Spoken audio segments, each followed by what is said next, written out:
Muy buenos días, queridas amigas y amigos de Radio Filarmonía. Bienvenidos a la charla dominical. Yo soy Lucho Rodríguez Pastor y vamos a compartir en la edición de hoy una conversación de lo más necesaria con una escritora imprescindible en la actualidad para las letras peruanas. Me refiero a Carmen Ollé. Carmen Ollé comenzó a publicar en 1981 y desde entonces lo hace de forma regular, poesía y prosa, pero este año nos ha sorprendido gratamente con sus memorias. Destino Vagabunda es el título de las memorias que Carmen Ollé ha publicado en agosto del 2023 con la editorial Peiza, unas memorias muy esperadas de una escritora muy leída, de tal modo que el recorrido que vamos a hacer esta mañana será de lo más interesante y será siempre un punto de partida de todas las historias que podemos leer o conocer en torno a esta artista de la palabra que es Carmen Ollé, quien nos está honrando con su visita, con su presencia en la charla dominical de hoy. Vamos a conversar con ella a propósito de sus memorias, de una serie de episodios o hitos o momentos de su vida y también de su obra. Carmen, muchas gracias por participar esta mañana en la charla dominical, por visitarnos en Radio Filarmonía y por publicar tus memorias. Bienvenida. Gracias a ti, Lucho, y al Radio Filarmonía por esta invitación. Me parece una forma entrañable comenzar la conversación recordando cómo nos conocimos. Una forma tan aleatoria, casi podríamos decir, tan casual y al mismo tiempo tan anhelada por mí, ¿no? Estamos en noviembre del 2007. Acababa de leer tu más reciente libro, Retrato de mujer sin familia ante una copa. Lo había leído mi abuelo, lo había leído yo. Así es que eras un motivo recurrente de nuestras conversaciones en ese momento y hasta ahora en la actualidad lo sigue siendo. Y un sábado en la mañana tocan la puerta de la casa en el RIMAC y yo salgo más soñoliento que despierto y te veo pues parada en la puerta de mi casa. Yo me sentía aún en sueños, ¿no? Y era que estabas efectivamente en la puerta de la casa acompañando a tu hija Vanessa, que venía a hacer una entrevista a mi abuelo, ¿no? Tu hija es antropóloga, mi abuelo también. Y mientras ellos dos conversaron durante, calculo, un par de horas, yo aproveché esas 2 horas y conversamos del libro y de, bueno, muchas cosas más en la biblioteca de la casa. Y esa fue la primera conversación de lo más inesperada, de lo más sorpresiva, pero creo que supe sacarle provecho a la circunstancia porque hemos seguido conversando en estos años, ya no solo sobre Retrato de mujer sin familia ante una copa, sino sobre los libros que has publicado desde entonces y los que ya habías publicado. Es un privilegio haberte conocido en ese momento, como es un privilegio ahora conversar contigo, Carmen.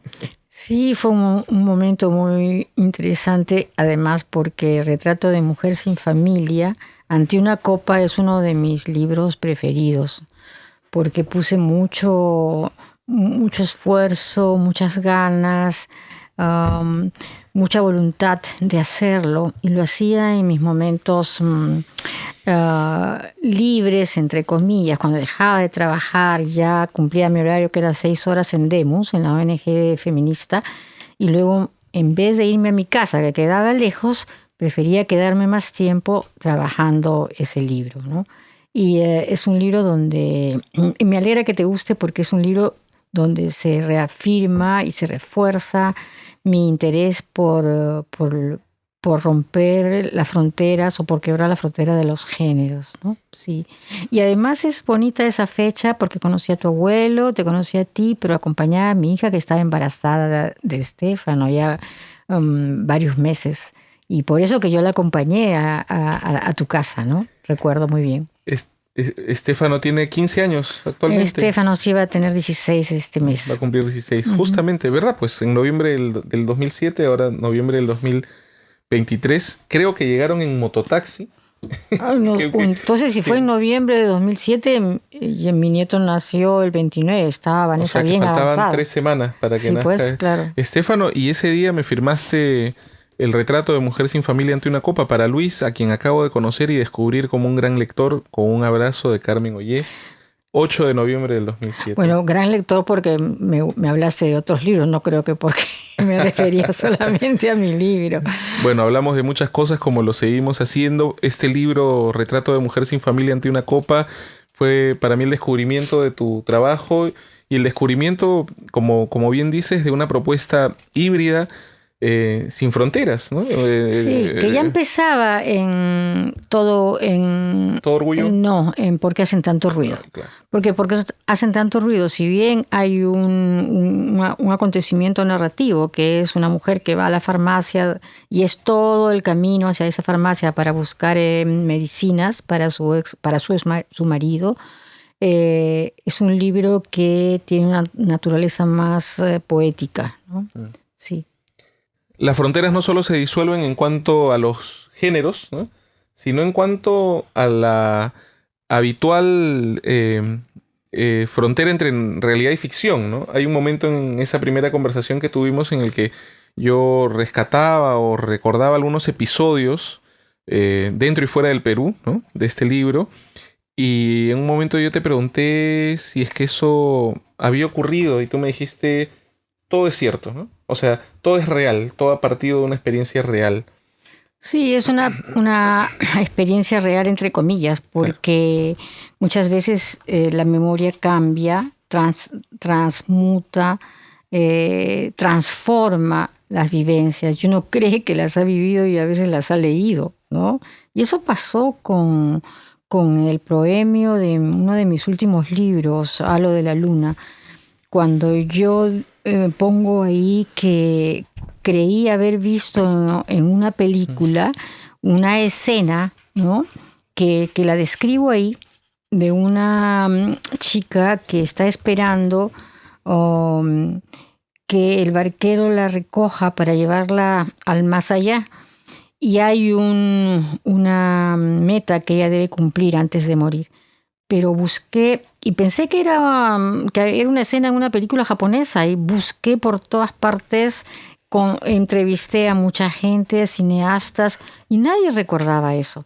Entonces yo no sé si la soñé, la leí en algún libro que ya me he olvidado. Entonces la realidad, y lo demuestro en mi último libro de memorias, la realidad es algo que uno va creando también. O sea, las experiencias vividas se van inventando. No todo es verdad. Recuerdo una vez cuando nos encontramos en una feria del libro en Bogotá con José Miguel Oviedo, Pilar Dug y yo. Él estaba escribiendo sus memorias y nos dijo que probablemente sus hermanos no iban a estar conformes con los recuerdos que él tenía. Y eso a mí me pasa también. Mis hermanos recuerdan ciertos periodos o ciertas escenas y etapas de la infancia, de la juventud, que yo no recuerdo, yo recuerdo otras, y variamos en cómo sucedieron, ¿no? No tenemos el mismo recuerdo. Entonces la realidad, la memoria va cambiando, la realidad. Entonces, cuando tú dices, esto ha sido real, ¿no?, está basado en hechos reales, no tenemos que tener la certeza de que eso es así, ¿no?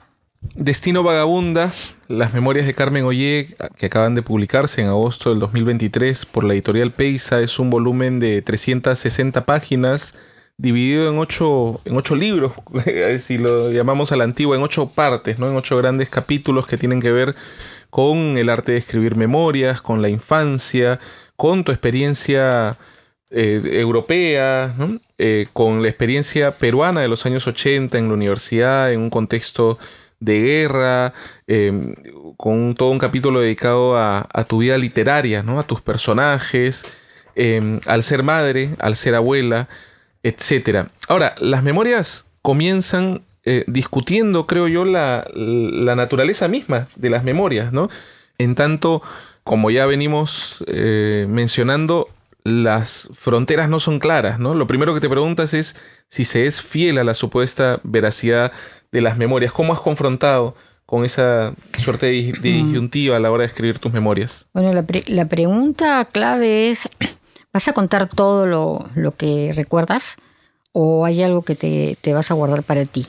Entonces recuerdo que conversé con Giovanna Polarolo y me dijo, ¿estás contando todo esto de esa etapa de tu vida? Le dije, no, la estoy ficcionando. Ah, pero estás haciendo trampa. No, no estoy haciendo trampa, simplemente me reservo el derecho a no contar todo de manera explícita. Y luego me acuerdo que cuando Rosela Di Paolo me estaba dando algunas ideas para escribir el libro también, algunas pautas, me dijo, ¿vas a ponerle mascarilla a algunas etapas de tu vida? Sí, creo que la NK95. Y bueno, cuando estuve escribiendo ese libro, leí Memorias de Singer, el premio Nobel polaco-americano, las memorias de Nina Berberova y otras memorias y otros libros autobiográficos donde esos autores y estas autoras decían claramente, yo me reservo el derecho de contar lo que quiero contar, ¿no? Y creo que eso para mí era muy importante porque no quería exponer algunos episodios de mi vida al chisme, o al chisme barrial, al chisme de la comunidad, al chisme de la comunidad literaria sobre todo, ¿no? Porque son los que leen, los que esperan el chisme. E incluso cuando salió el libro, ya algunos dijeron, pero no ha contado todo, ¿no? Gente que piensa, que alucina, que sabe más que yo de mi vida, ¿no? Pero tampoco ha contado casi nada sobre la parte literaria, de los grupos literarios, de la bohemia literaria, de las revistas literarias, porque yo nunca formé parte de grupos literarios. Si yo estuve en Hora Cero fue porque me casé con Enrique y Enrique prácticamente me conminó a ser parte de Hora Cero, pero yo no me sentía que formaba parte nunca de ninguna comunidad literaria, ¿no? Nunca me he puesto la camiseta de nada. Y eso ha sido el problema también en las ONG feministas. No te pones la camiseta de Demos, no te pones la camiseta de Sendoc. Yo no vine contratada para ponerme ninguna camiseta, sino para hacer un trabajo puntual. Y esa es... Yo soy independiente, soy libre y no me guío por consignas ni por ese tipo de normas, ¿no? Tienes puesta tu propia camiseta. La tuya, con tu nombre. Sí. No con mi nombre, no, porque tampoco soy una fanática del egocentrismo, ¿no? Yo soy muy abierta a todos los grupos, a comprenderlos, a admirarlos, a todas las tendencias literarias. En realidad no cierro ninguna puerta, pero tampoco tengo una manía por el culto a la personalidad y sobre todo en los escritores y artistas, ¿no? Eso es lo que menos me gusta.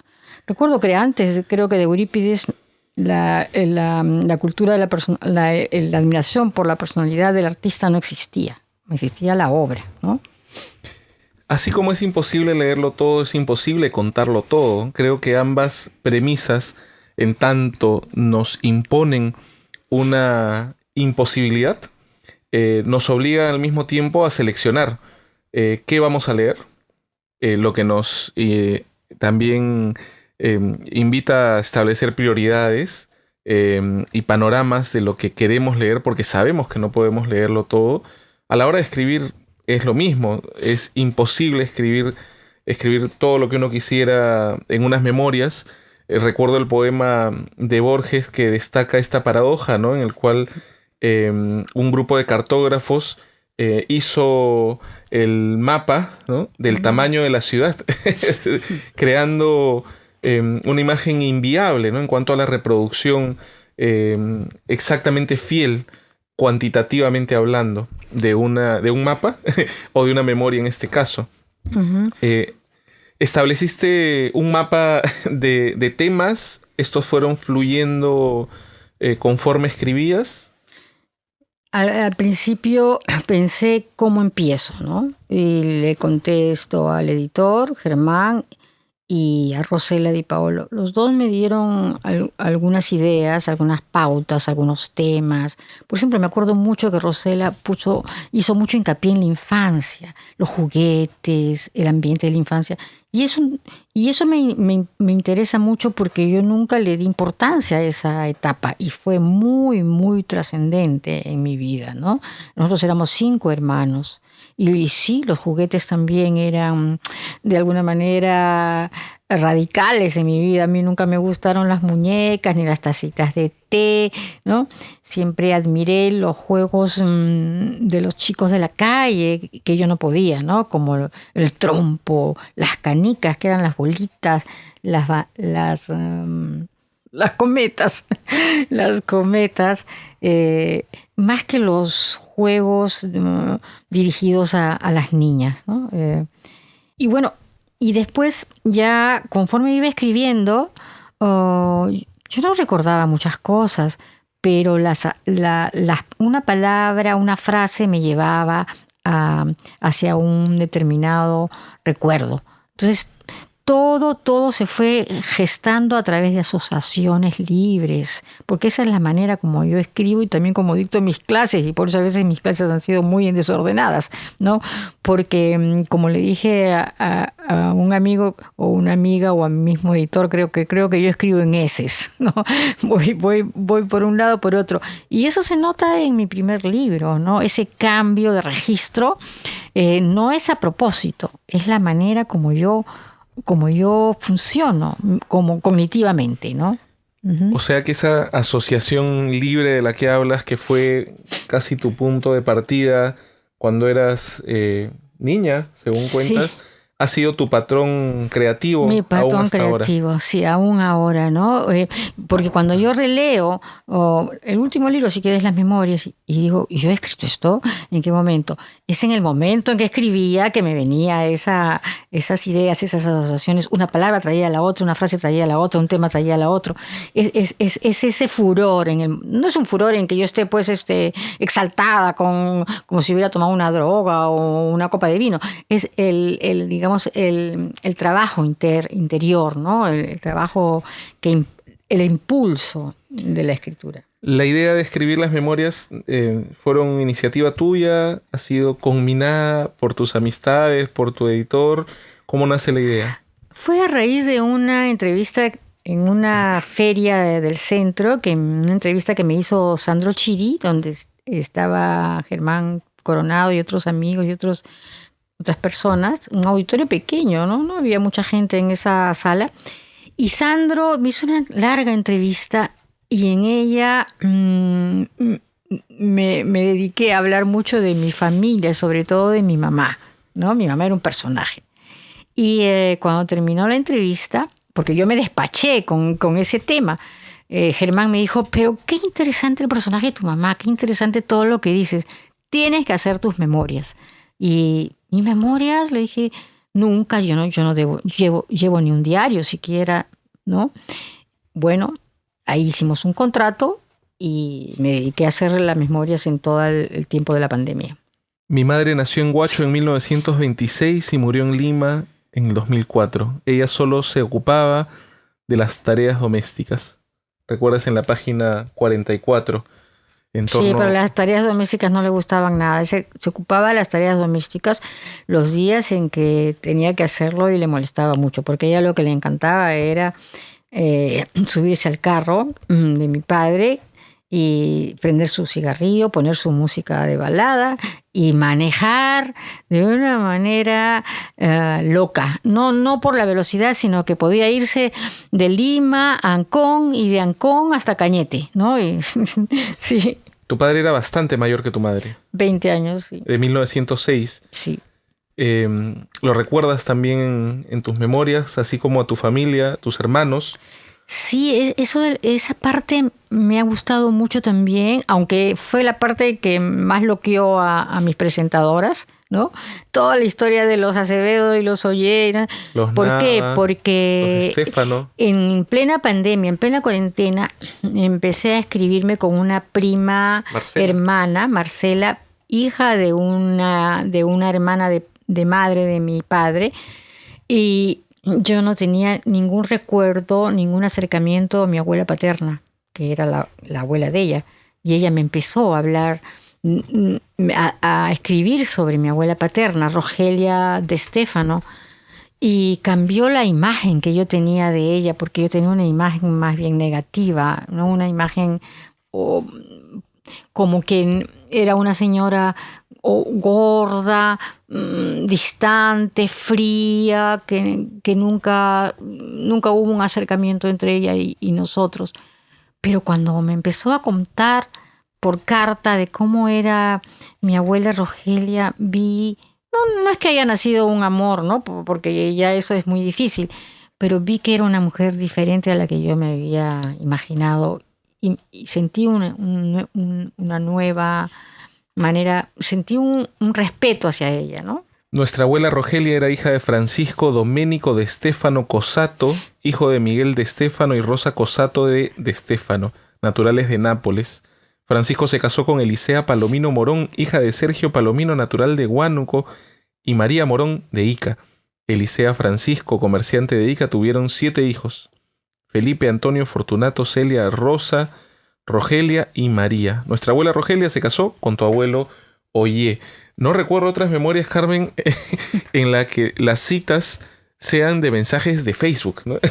Claro, es la época. En otro tipo de fuentes muy contemporáneas. Sí. Y ahí hay también un mensaje de Facebook de Ramiro Llona cuando habla del Colegio Pestalozzi, habla de los Tola, porque en algún momento él habla de Fernando Tola, de José Tola. Yo le dije, pero ellos estudiaban el Pestalozzi. Yo recuerdo que yo veía a los Tola, que eran altos, delgados, jugar básquet desde la ventana de mi clase, y había uno de ellos que me parecía guapísimo, ¿no? Y que tenía toda la pinta de este actor del pianista, ¿no? Adrien Brody. Y él me dijo, ese Fernando, y me escribe. Entonces yo puse esa parte porque me pareció ilustrativa, me pareció simpático poner esas otras voces, ¿no? No solo la mía, ¿no? Bueno, otras miradas. Fernando, ¿no? Un día se fue a España y sigue. Y bueno, en Europa 60 años después. Bueno, pero cuando tenía pues 15 y 16 años era guapísimo, ¿no?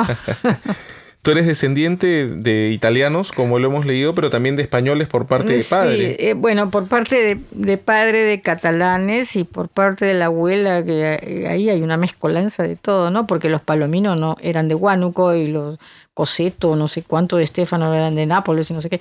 Y por el lado de mi mamá, Nava, ellos eran de Huacho, ¿no?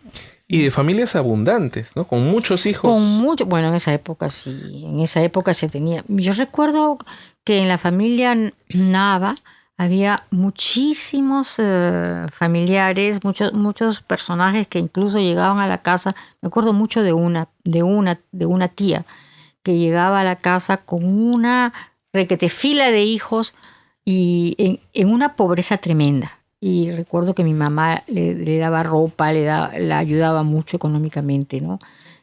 Había una parte de esa familia Nava muy, muy pobre, ¿no?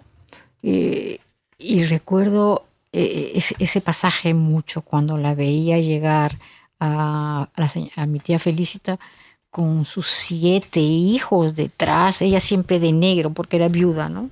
En una foto mi padre carga a una bebé de 3 meses en la puerta de León Velarde, ¿no? Te refieres a la casa de Lince. Sí. Soy yo, completamente pelona. Nuestra casa se levantaba airosa, rodeada de arenales. Mi hermano mayor Lucho disparaba con la escopeta de papá a las palomas de otro corralón que también servía de cochera. Estamos hablando, Carmen, de una Lima que se fue, que ya casi no tiene casas, sino grandes edificios con pequeños departamentos. Tú creciste en Lince, en la calle León Velarde, en la cuadra 12. Sí, ahí todavía, mira, cómo se convivía con casas señoriales, porque la parte de la casa mía daba a la parte trasera de la casa de los Blondet y de los Treyes, que eran casas señoriales, cuya parte principal daba a la avenida Salaberry. Pero al costado de la casa de los Blondet había un corralón, ¿no? Y al costado de mi casa había una casa en construcción que estaba habitada por inquilinos precarios, ¿no? Inquilinos precarios. Y todo Lince era así, ¿no? Casas que se habían levantado de material noble, bien hechas, pero también corralones y donde había de todo, pero nunca pasó nada, ¿no? Hasta los años 80 en que empezaron a aparecer robos, ladrones en la casa. Todo cambió en los años 80. ¿Cuáles son tus recuerdos de la familia y de la calle León Velarde en los años 50, 60? Son 5 hermanos y esa es la época en la que Sí. descubres la lectura también, ¿no? Sí, la lectura y también la televisión, porque cuando yo tenía 10 años llegó la televisión y recuerdo que era un aparato grande, ¿no? Que estaba en la sala y todos nos empezamos a enviciar con las series que había, ¿no? Las series que había, porque hasta antes de la televisión lo que escuchábamos eran las series por radio, ¿no? Me acuerdo mucho en la radio una serie que se llamaba Tamacún. Tamacún. Había radionovelas melodramáticas, pero que por esas radionovelas melodramáticas yo era capaz de no ir a mi clase a la universidad, ¿no? Me encantaban. Siempre me ha gustado el folletín, y tanto como la música popular, los boleros, los huaynos, la música popular como la música clásica. O sea, los dos registros, ¿no? Amplio registro para mis gustos, realmente. Si bien tienes una familia numerosa y tu abuela materna escribió versos, eres la primera escritora de la familia. Mi tía paterna, la hermana de mi padre, también escribía, pero no le daban ninguna importancia, no la importancia que le damos ahora. Por ejemplo, aquí está con nosotros tu hijita Sofía y está leyendo el libro que se llama Historia de Greg, ¿no? Diario de Greg, y ella dice: yo quiero ser escritora cuando sea grande, y ella apenas tiene 10 años, ¿no? Ya ella quiere ser escritora. Mi abuela no creo que hubiera querido ser escritora, y mi tía tampoco, ¿no? Pero sí escribían, leían mucho, eso sí. Pero no conducían ese interés por la lectura ni por la escritura hacia un porvenir literario, ¿no? Avanzando en el tiempo, Carmen, avanzando en tus memorias, hemos hablado de tu familia, de tu barrio, del colegio. Tú optas por San Marcos por encima de la, digamos, voluntad familiar, que era más bien estudiar en la Universidad Católica. Tú ingresas a la Universidad San Marcos en el año 65. Sí, en el año 65. Claro, ¿por qué me decidí por San Marcos? Porque yo ya venía de un colegio, no pituco, pero sí era un colegio que se desmarcaba de otros colegios del Estado, ¿no?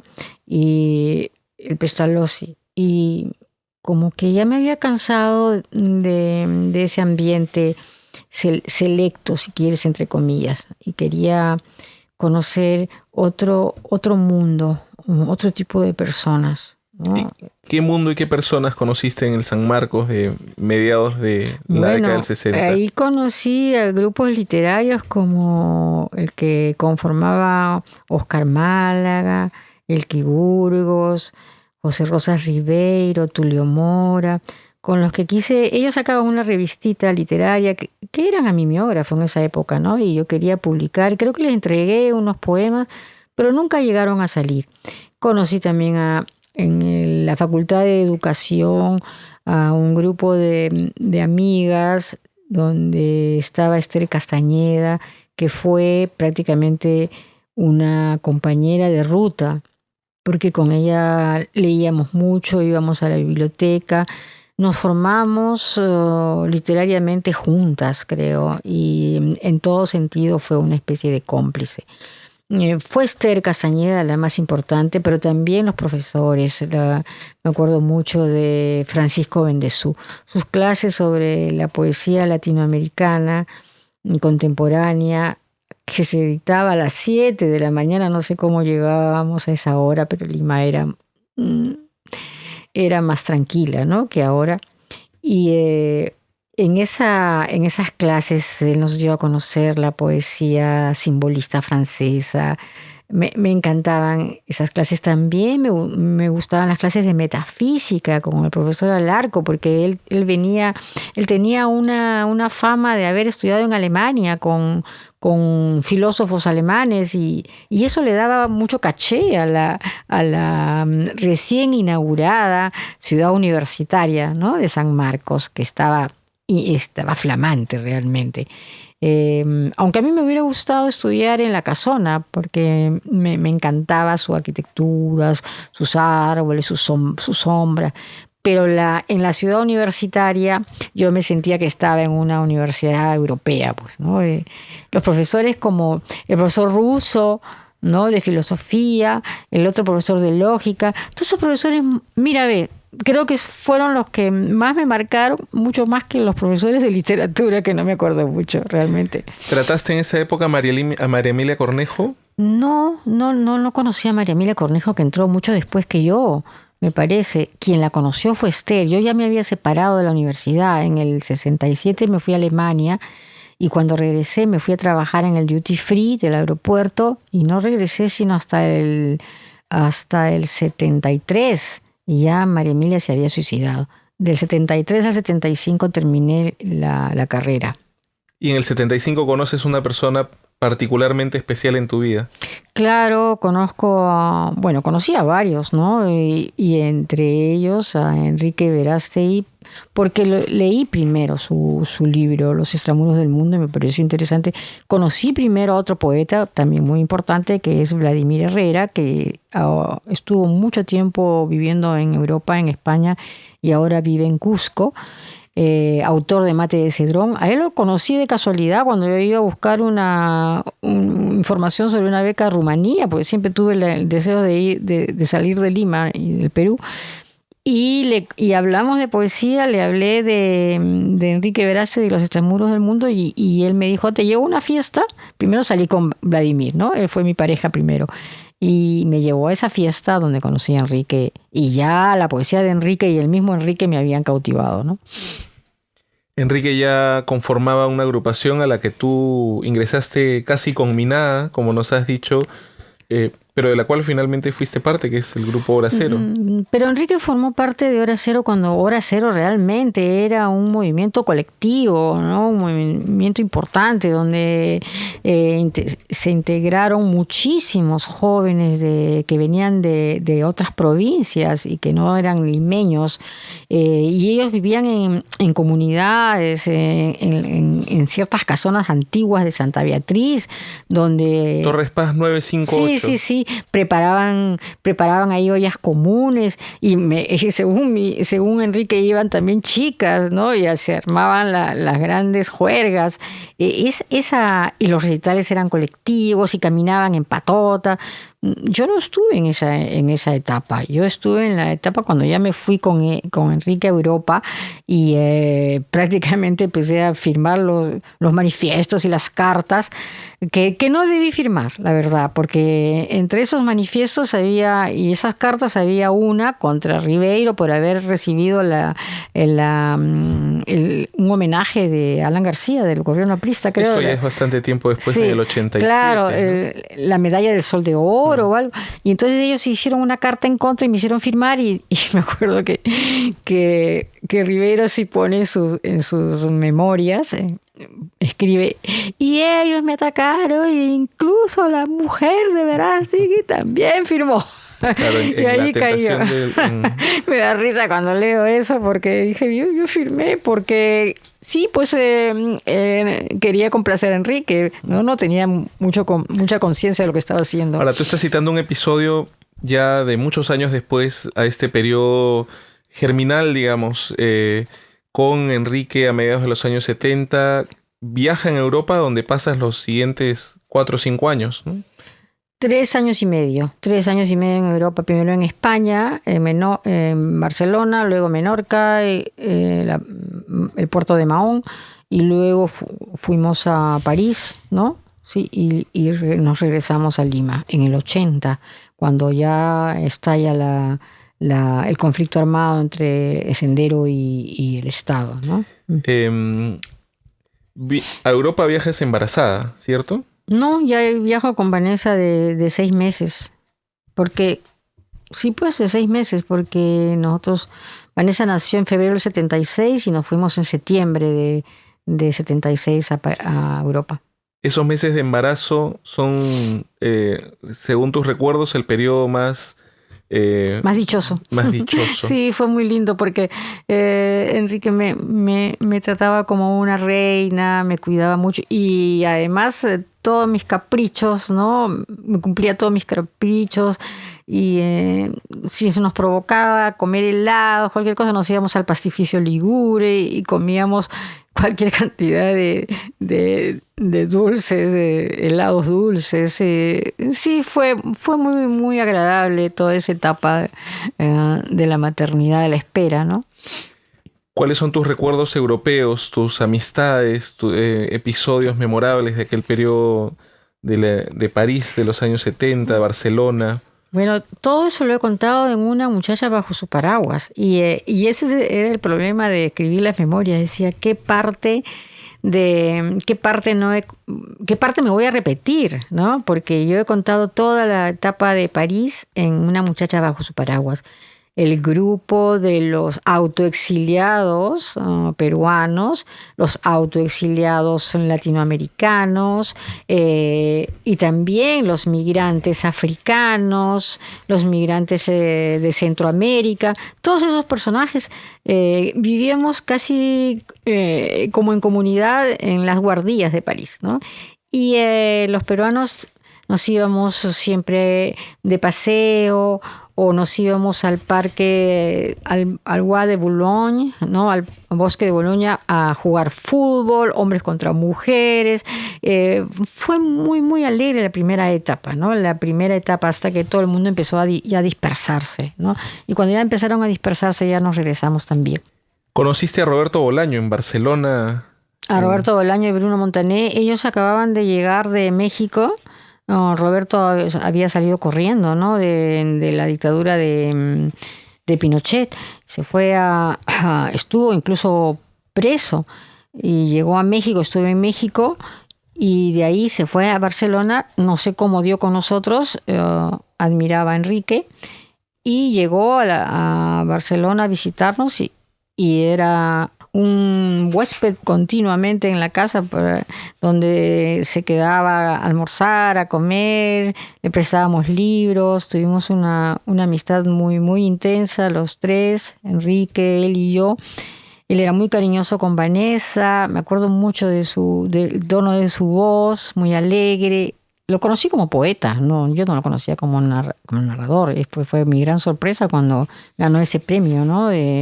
Por los Detectives Salvajes, el premio Rómulo Gallegos.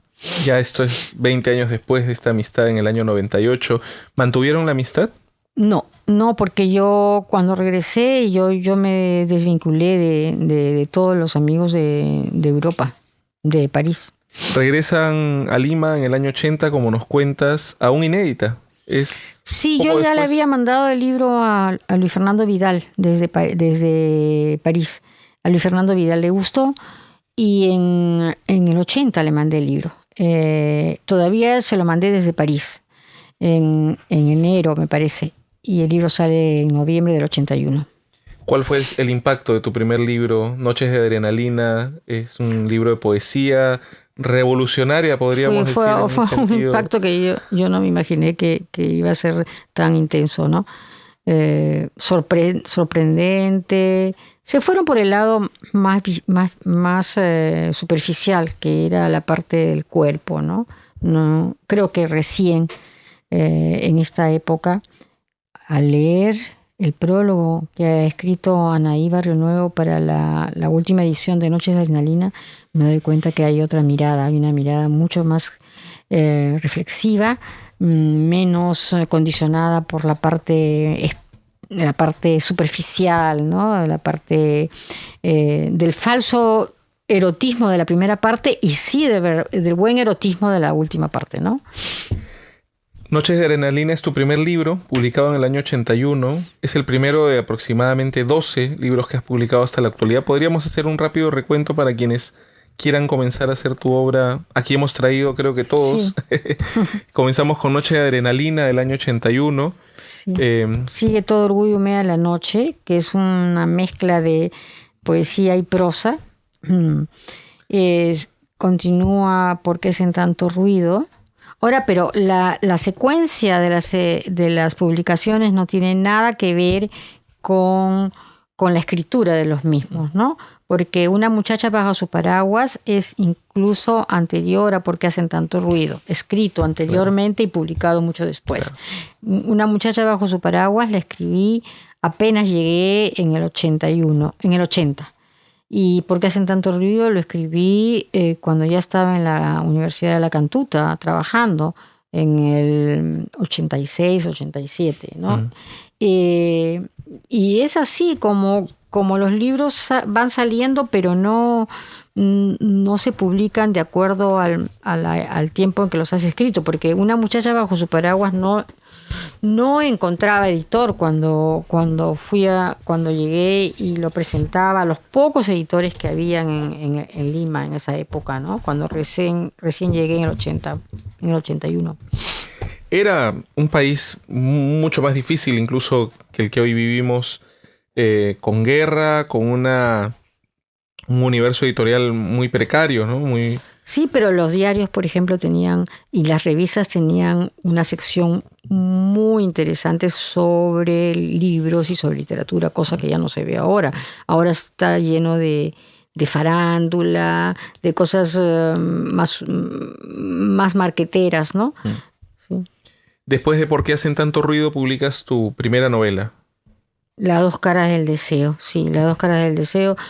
Que bueno, sí, es una novela que escribí bajo las luces de una maestra que realmente no tiene nada que ver conmigo, me di cuenta después, pero que yo admiraba mucho, que era Patricia Highsmith, ¿no? Y yo quise escribir... ¿Patricia? Highsmith, la autora de Mar de Fondo, ¿no? Extraños en un tren. Muchas de sus novelas fueron llevadas al cine por Alfred Hitchcock, ¿no? Tras los pasos de Ripley. Esa escritora tan extraña que ahora está en alza a raíz de la publicación de sus cuadernos, sus borradores y de sus diarios, ¿no? Uh-huh. Las dos caras del deseo es tu cuarto libro del año 94. Sí, 94. Este es un libro que sale luego, que es Una muchacha bajo su paraguas y otros relatos que me publicó la editorial San Marcos. Sí. Y en el 2007... Retrato de mujer sin familia ante una copa. Uh-huh. Luego viene Halcones en el Parque, que es un libro prácticamente de laboratorio, porque lo ofrecí a la editorial San Marcos para saldar una cuenta, me dio un adelanto y lo escribí por eso. Pero es un libro que me gusta, que quiero mucho, porque además tiene una carátula de Paul Kavala, cuyo padre creo que fue en algún momento el zar antidroga acá en el Perú, en Lima, en el Perú. Y yo le pedí que me hiciera esta carátula. Es un pintor, él fue alumno mío en los talleres. Un pintor que yo quise que se diera a conocer a través de galerías, pero nadie me hizo caso. Y creo que sí, Carlos Fernández le hizo una entrevista en Sol Armonía, en Filarmonía, y él me hizo esta carátula que me encantó. Tiene muchísimos desnudos excelentes y nadie se ocupa de él. Y eso es lo más triste de todo, ¿no? Halcones en el Parque, a diferencia de la mayoría de los libros que hemos mencionado, tiene una inspiración literaria. Sí, se inspira en el libro de Balzac, La piel de Zapa, ¿no? Y es una etapa en que yo vivía acosada por los bancos, porque tenía las deudas de las tarjetas de crédito, ¿no? Que yo no sabía usarlas, y a propósito de eso, hice una especie de alegoría, ¿no? En tus memorias cuentas que has pasado por periodos, creo que te refieres a este en particular, de desprendimiento material muy, muy duro, ¿no? Como sí. Ha sido incluso Máquina de escribir. Máquina de escribir, cartas, libros dedicados, premios, todo aquello que podía tener algún valor. Tuve que desprenderme para poder... Porque claro, como profesora y ya jubilada, como directora de talleres o profesora de talleres literarios, no es que se pueda sobrevivir, ¿no?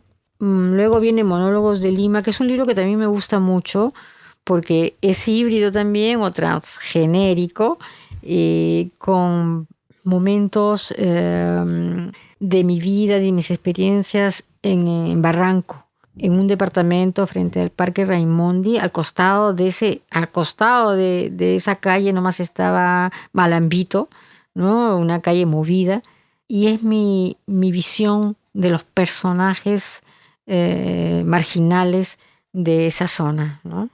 Hay una gran capacidad de observación por parte tuya, no solo como lectora, no solo un vínculo con los libros, sino con la calle, con los personajes que te da la calle. Creo que eres una caminante frecuente, o lo has sido durante mucho tiempo, no solo en tu ciudad, Lima, sino en las ciudades en las que has vivido, por las que has pasado.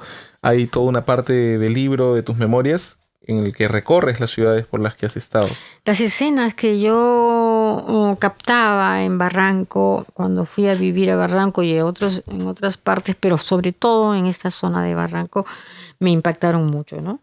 Sobre todo me acuerdo de Rosita Tapia, una loquita que paraba con su teléfono celular, pero de los antiguos, o con su radio portátil, creo. Y ella, al principio, cuando recién llegué, estaba en la calle bailando, cantando, ¿no? Y fui testigo de cómo fue degradándose, ¿no? Hasta que creo que murió durante la pandemia. ¿Sigue siendo barranquina, además? No, ya estoy en el límite, pero estoy cerca de Barranco, sé que puedo ir en cualquier momento. Y después de Monólogos de Lima... Sí, Halo de la Luna, que es justamente el proemio del que hablaba, de la chica que está esperando al barquero para que la lleve al más allá, pero antes tiene que cumplir la meta que le han indicado los padres de ella, que ya están muertos, a su ama o a su aya, de que ella antes de morir tenga una noche de placer. Y entonces el aya tiene la obligación de encontrar al galán, ¿no? Y en esa búsqueda pues se encuentra una serie de esperpentos, ¿no? Pero yo creo que la idea no era que ella fuera violada, sino que ella no se fuera, porque siendo una adolescente, no se fuera al más allá sin conocer lo que es el placer, más que el amor, el placer, que yo lo reivindico mucho, ¿no? Justamente de eso te quería hablar. Tú escribes con un desparpajo, podríamos decir, respecto a temas frecuentemente... No santos, porque claro, ¿qué es lo que hacen algunas fundamentalistas y algunas tribus y algunos grupos étnicos en el Perú? Es extirpar el clítoris, ¿no?, de las mujeres para que no tengan placer. Lo que es un derecho de las mujeres, y es que las religiones siempre han estigmatizado el placer en las mujeres. Recuerdo y eso lo he visto en las telenovelas brasileñas, ¿no? E incluso en el mundo portugués, a través de la iglesia, se prohibía que en esa novela que leí, me acuerdo, sobre una esclava, se prohibía que la mujer declarase que tenía atracción por su esposo, inclusive. Y mira, ¿acaso no se ponen la burka en Afganistán? ¿No se cubren el cabello en Irán? ¿Por qué? Todo lo que es sensual, todo lo que tiene que ver con el despertar del placer y el erotismo en la mujer es estigmatizado por estas religiones totalizadoras, ¿no?, y absolutistas, ¿no?, por estos regímenes absolutistas. Y eso es lo que yo reivindico, no solo el amor, el placer. ¿Cómo también. entiendes tú el placer a los 76 años? No, el libido continúa vigente hasta la muerte. No hay esa idea de que tienes tantos años ya no tienes libido. Sí existe la libido. Lo que no existe son las oportunidades para pensar que así como las hembras mamíferas, las leonas, tienen su vida sexual hasta la muerte, ¿no?, la mujer después de cierta edad no es considerada mujer. Después de Monólogos de Lima del 2015 y Halo de la Luna del 2017, en el 2019 publicas Amores Líquidos. Y también tiene que ver con mis lecturas de Edgar Allan Poe y con Barranco. También muchísimo tiene que ver con Barranco, aunque incluí ahí un libro que me pidió Germán Coronado que reformulara o lo agrandara, una pequeña novela, ¿no? Que es El chofer, que ya lo había publicado en Retrato de Mujer sin Familia, pero en otra versión. Es una versión aumentada, la que aparece acá en El chofer. Y la primera es Le Malheur, ¿no? La desdicha de no saber estar solo, ¿no? De no saber estar solo. Y es un alegato para defender la soledad y no sentirse dependiente, ¿no? Finalmente, para terminar el recorrido de tu bibliografía y de esta entrevista, en el 2023 nos entregas Destino Vagabunda, unas memorias publicadas en el Perú por una escritora de inmenso valor como eres tú, Carmen, en un país en el que casi no hay producción de memorias escritas por mujeres. No, sí, no conozco, no las he leído, pero sé que a través de entrevistas sí se cuentan muchos pasajes vivenciales y que podrían ser considerados partes de unas memorias no recogidas en libro, ¿no? Por ejemplo, Blanca Varela tiene muchas entrevistas donde cuenta periodos de su vida con su exmarido, con sus hijos y últimamente creo que sí están escribiendo memorias. Me parece que Susana Vaca ha sacado sus memorias y otros. Yo vengo a ofrecer mi corazón en el 2022 con Plaza Janés. Pero yo soy una buena lectora de memorias, pero de escritoras y escritores que no son peruanos, ¿no? Ni latinoamericanos tampoco. Querida Carmen, esta ha sido una larga conversación. Pero siempre mucho más breve de lo que quisiera. Hemos abarcado una serie de temas, algunos los teníamos programados, otros han surgido en el devenir de nuestro intercambio. Ha sido un auténtico placer estar contigo esta mañana. Me gustaría, si me permite, cerrar con dos breves fragmentos de tus memorias, de los muchos que podríamos citar. El primero va a ser leído por Sofía, que nos acompaña esta mañana. Y el segundo, si me lo permites, por ti. ¿Podríamos comenzar con tu lectura, hija? Sí, bueno. ¿Cómo se llama el capítulo? Mis personajes.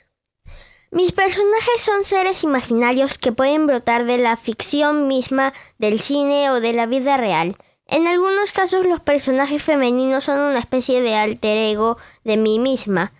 En otros son totalmente diferentes a mí.